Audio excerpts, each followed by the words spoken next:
Shalom and welcome to our 25th annual Feast of Weeks. This is part 6 of Great is Yahweh ben Yahweh, the Holy One of Israel. Hallelujah, Yahweh. Hallelujah, Yahweh. Zak Veimas. Baruch Hashem Yahweh. Baruch Hashem Yahweh. How do we love Yahweh?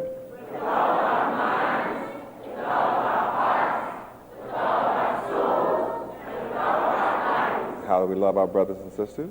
With all our minds, with all our hearts, with all our souls, and with all our bodies. Praise Yahweh. Praise Yahweh. And what is our motto? Our motto is one God, one mind, one love, and one action. We're all for one. And one for all. And we want for our brothers and sisters. What we want for ourselves. What about soup? If I have a bowl of soup, you may have half of my bowl of soup. And anything else? And anything else. Praise Yahweh. Praise Yahweh. You may be seated. Welcome to Feast of Weeks 1990, where we are learning the responsibility of the first fruits. All who have a natural proclivity to be good, like this message.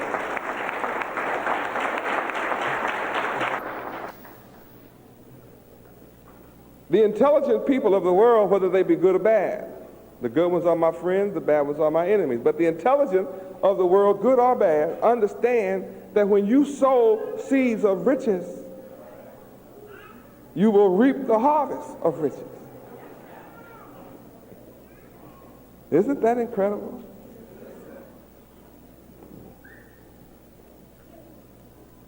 All of your life, you have been taught to be imperfect. Be all you can be is the slogan of the Army. But you've never been taught how to be more than you can be. I'm teaching you how to be more than you can be under Him.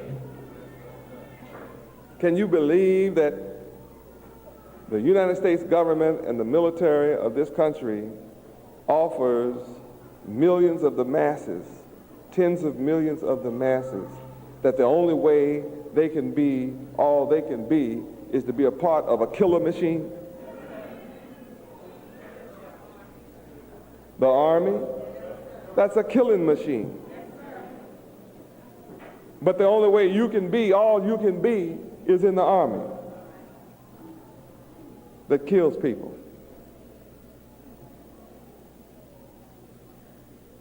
And they teach you how to kill, and to kill without thought, to kill without discrimination, to kill without a reason.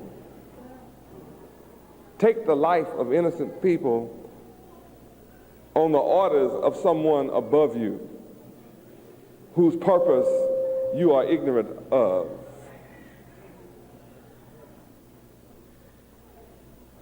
They offer you to be all you can be through death. Then they give you a 21-gun salute and Old Glory across your casket.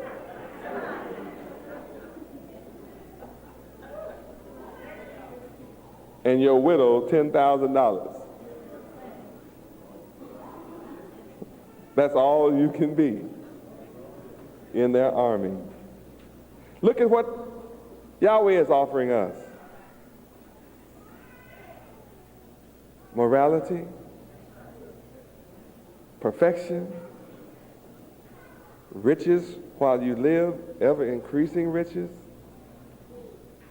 eternal life, perfect peace, happiness, joy, no more tears, no more pain, no more sorrow, no more death. Boy, that's a lot to be. You get that in Yahweh. Now, Only an illogical person will choose to be all he can be in a death machine. Huh? And that all he can ever hope to attain is some money at death that's not enough to buy a town car.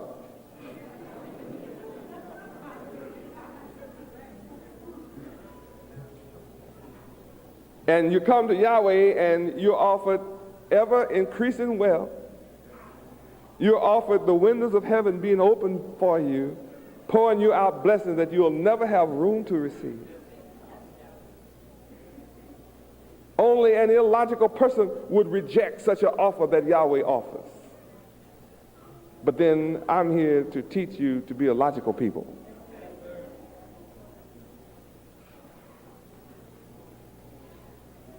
To properly celebrate Feast of Weeks, you must sow seeds of success.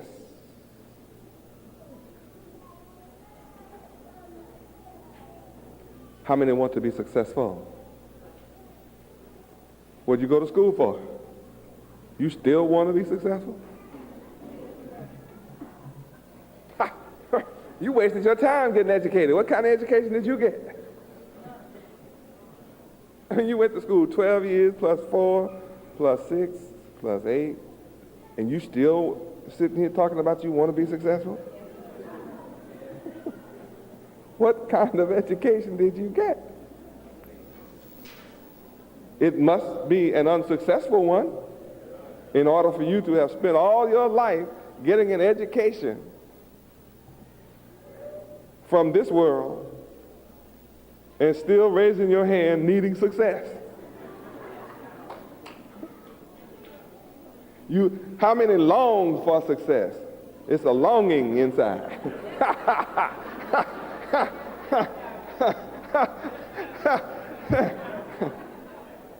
I don't understand why that longing has not been satisfied with all the education you had.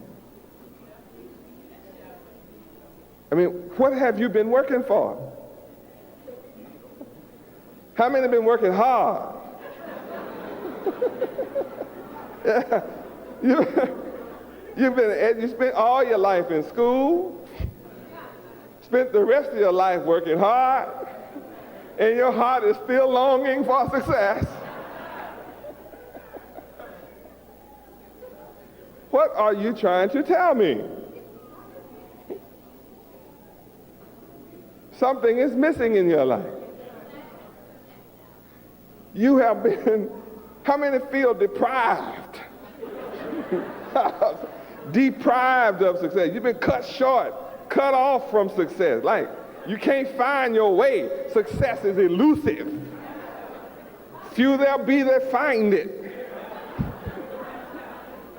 How many wish you were one of the few? What have you been doing with your life?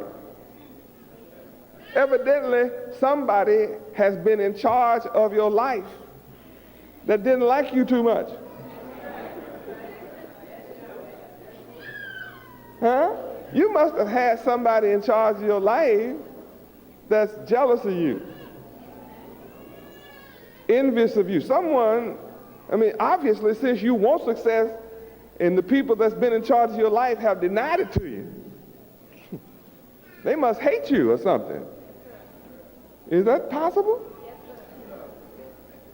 That the people who've been in charge of your life actually hate you? I mean, how could anybody be in charge of your life from birth and deny you success and love you?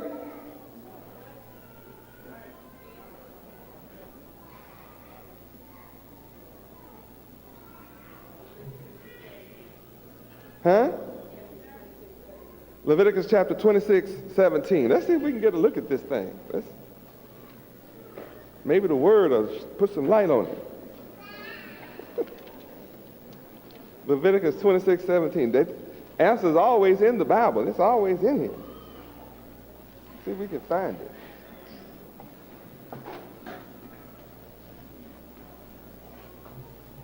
Yes, Lord.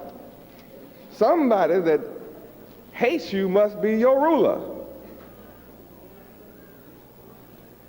I mean, that's the only conclusion I can come to. I'm surprised that you haven't come to that conclusion on your own. Read. And I will set my face against you, and ye shall be slain before your enemies. They that hate you shall reign over you, and ye shall flee when none pursueth you. What does reign mean? Rule. What kind of ruler do you have? It tells you right there. What kind? Those that hate you are ruling over you. Isn't that something? And you wonder why success is so elusive. What happened to you in your education that you didn't understand why you were not being successful? Something happened. You know what I think it might be? Maybe it's the type of education you receive, you know, like Cinderella. Maybe that's what you need, a Cinderella life. Maybe you need a fairy godmother or something who would change all the rats in your house into Cadillacs. I mean, you can have plenty of Cadillacs because your house full of rats.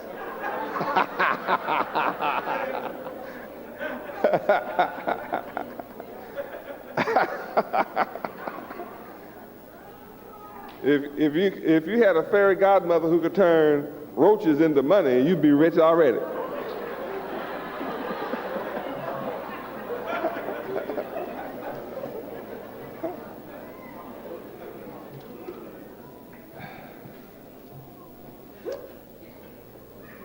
See, the word just explained to us why we have not been successful.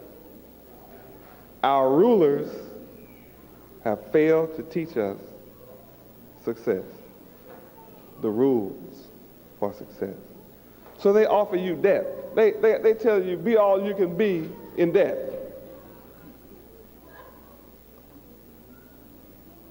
And we buy it because 60% to 70% of the army is made up of our people.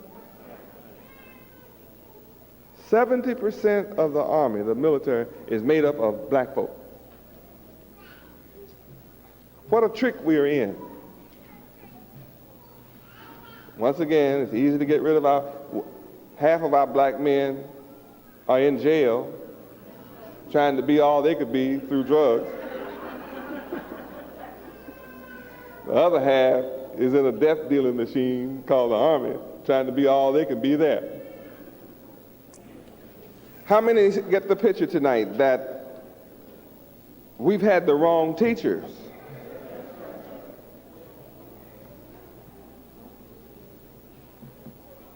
How many can understand that we need to change teachers? Well, fortunately, all of you in here understand that, but there's a whole world of our people out there who still don't understand that. And you need to run in a hurry and try to rescue them from their destruction. To properly celebrate Feast of Weeks, we must sow seeds of success and learn how to be successful, how to make our own way. Joshua 1:8. Joshua 1:8. Here's what must be done. There is no other way.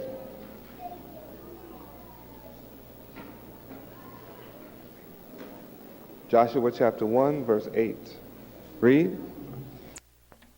This book of the law shall not depart out of thy mouth, but thou shalt meditate therein day and night, that thou mayest observe to do according to all that is written therein. For then thou shalt make thy way prosperous, and then thou shalt have good success. To have a plenteous crop harvest, you must be connected to the life giver. And who is the life giver? So Feast of Weeks is teaching us our responsibility as the first fruits. Feast of Weeks is a happy time. Why shouldn't it be happy? I mean, think of what it is. Feast of Weeks is your first harvest. Means you may have planted, for every seed you planted, you get 100 back.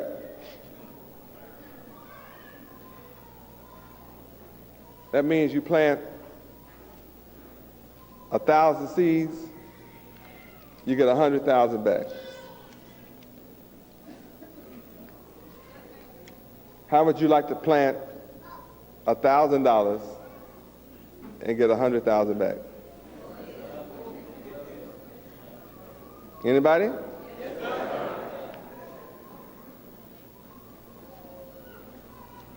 How many want me to do that for you? I am already.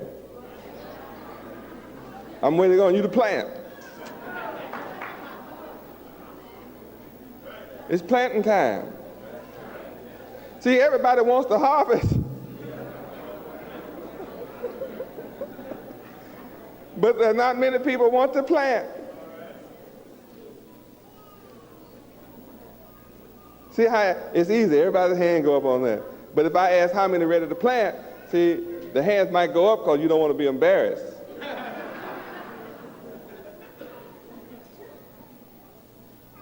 But in order to be a wise planter,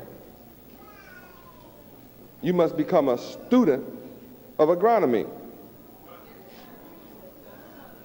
And you must become a scientist of agronomy.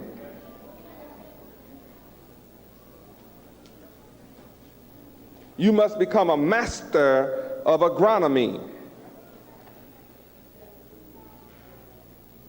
Write that word down. Yeah, agronomy, the study and the master of the science of agriculture.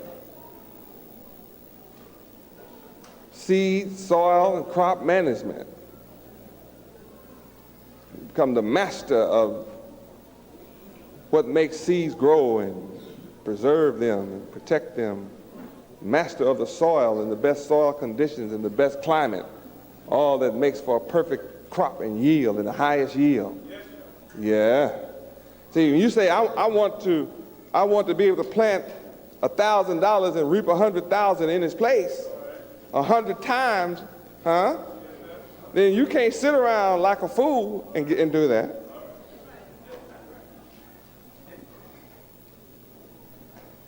Yahweh, being the genius that he is, enable you to get a crop 10-fold, 30-fold, 60-fold, 100-fold.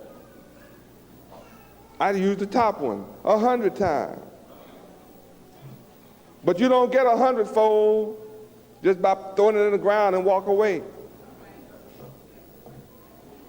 First, you have to prepare that soil. Not only do you have to prepare it, you better select the best soil. So you have to learn what is the best soil for the crop I want to plant. You can't be a fool and reap this harvest.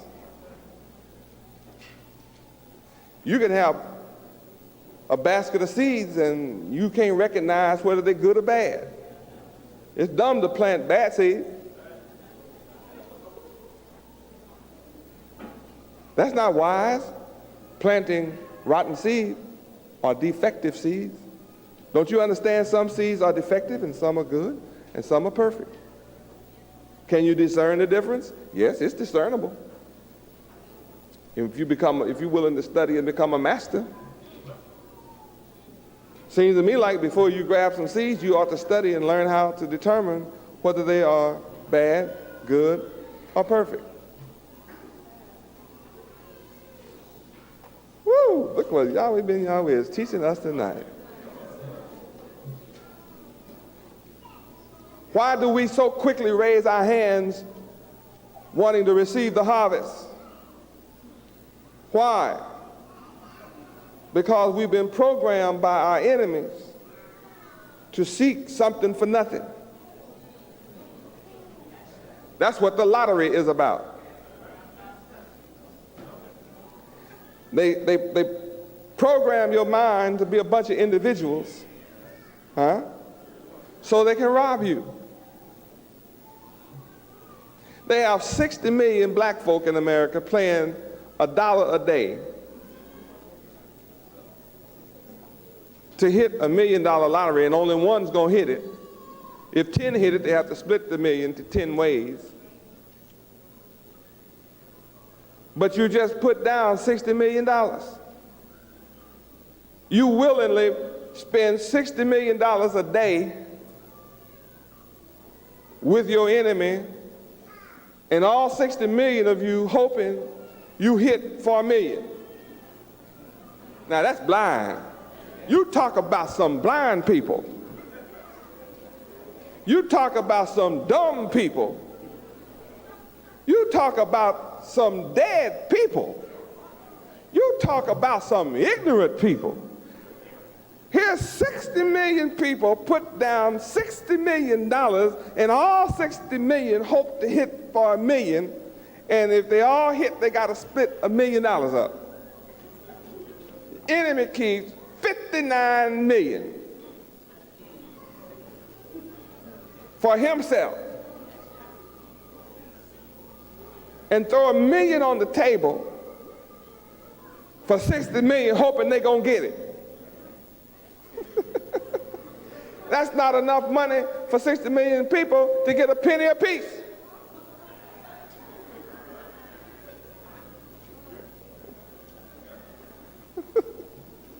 What is it? How many pennies? It wouldn't be too many pennies. What? 6 cents each.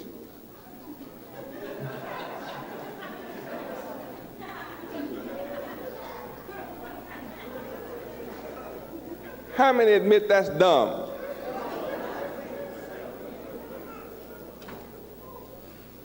Now, how many want to know what Yahweh says about that? Okay. Yahweh says the $60 million is already a hit. You don't have to try to hit for 60 million. It's already a hit.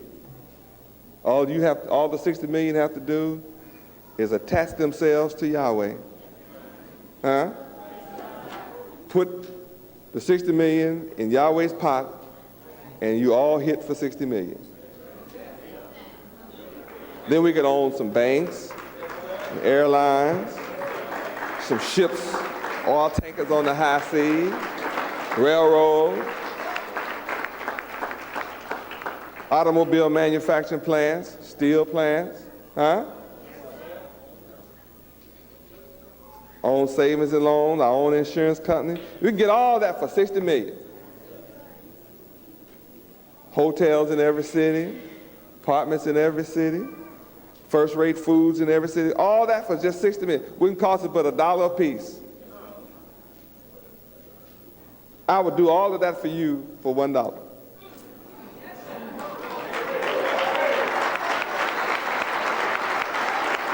So what do you need to do? Go talk to 60 million deadheads that's walking in darkness and bring them to the light. And just like that, it's over. See, I know what you're thinking. You look out there at that field.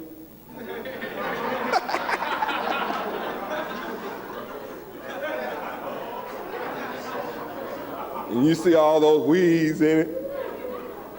You look out there at that field and you see all those rockhead niggas in it.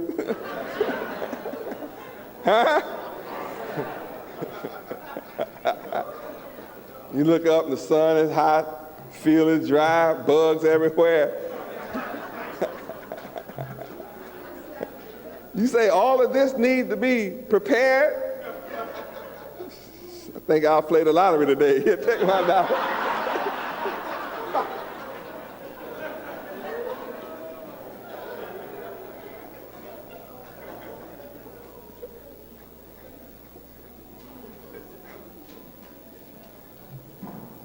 What's wrong? We've been programmed not to want to work.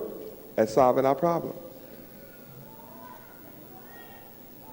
It's so much easier to complain about our condition.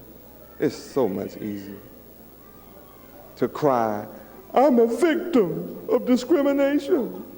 I'm a victim of racism.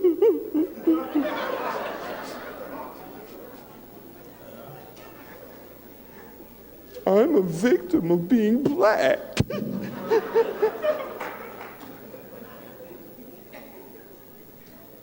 Don't y'all feel sorry for me?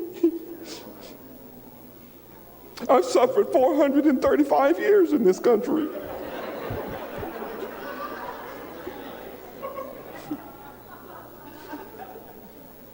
And this white man has acted like a devil in my life.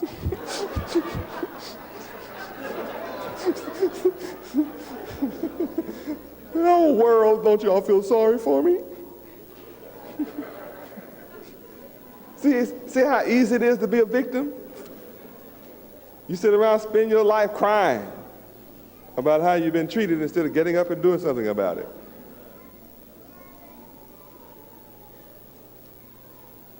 Everybody that knows Yahweh ben Yahweh from observation knows I'm a working God. So why is it that everybody's not following me?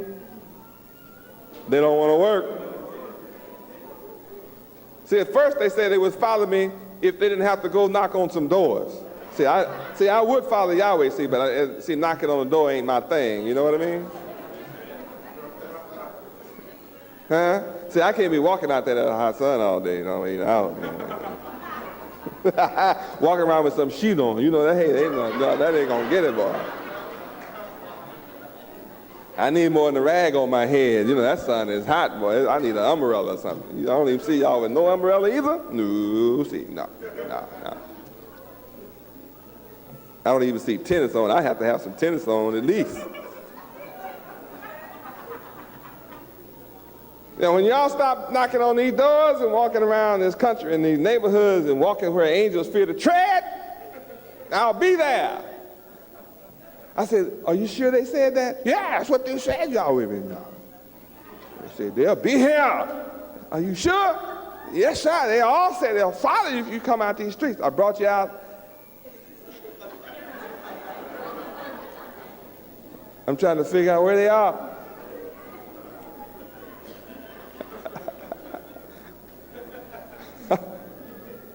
And then they used to say, yeah, you know, you Yahwehs, y'all work all the time. How many remember them people in the street saying that? Y'all work all the time. Yeah, everybody. Now people say, y'all own everything.